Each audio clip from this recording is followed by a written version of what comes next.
guys, welcome to our channel. ఈరోజు మేము మూవీకి వెళ్ళాం.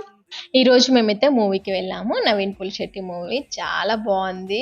అండ్ చాలా తక్కువగా వెళ్తాము మేము మూవీస్కి. ఇంకా చిన్నోడు చిన్నగా ఉన్నాడని ఇన్ని డేస్ వెళ్ళలేదు. ఇప్పుడిప్పుడే కొద్దిగా అలవాటు చేసేసుకుంటున్నాం మూవీస్కి వెళ్ళడము. అండ్ ఇప్పుడు మాతో పాటు చిన్నోడు కూడా మూవీ చూసి ఎంజాయ్ చేయగలడు. ఇంకా అందుకే ఇప్పుడు ప్లాన్స్ చేసేసుకుంటున్నాం మూవీకి. ఇంకా త్వరగానే వెళ్ళాము. యాక్చువల్గా మాది 9:20 అలా. ఇంకా మేము 9:10కి అలా అయితే లోపలికి ఎంటర్ అయిపోయాము. ఇంకా మా చిన్నోడు ఇలాగానే ఇంటా అన్నట్టుగా చూశాడు. ఇంకా వాడు కూడా మాతో పాటు మూవీని బాగానే ఎంజాయ్ చేశాడు. ఏ మూవీ అనుకుంటున్నారా? అనగనగా ఒక రోజు మూవీ చాలా బాగుంది. అసలు స్టార్టింగ్ నుంచి క్లైమాక్స్ వరకు ఫుల్గా కామెడీ, స్ట్రెస్ రిలీఫ్ అవ్వచ్చు. చాలా బాగుంది. ఫుల్గా నవ్వుకున్నాను. నేనైతే చాలా ఎంజాయ్ చేశాను. బాగుంది. ఒక్కసారి మీరు కూడా వెళ్ళేసి చూడండి. చాలా బాగుంది. ఇంకా మూవీ అయిపోయి బయటికి రాగానే ఫుల్ రష్ లిఫ్ట్ దగ్గర. ఇంకా సర్లే ఇట్లా అయితే కుదరట్లేదు అనేసి ఇంకా స్టెప్తో వెళ్ళిపోయాము. వీడియో నచ్చితే లైక్, షేర్, సబ్స్క్రైబ్.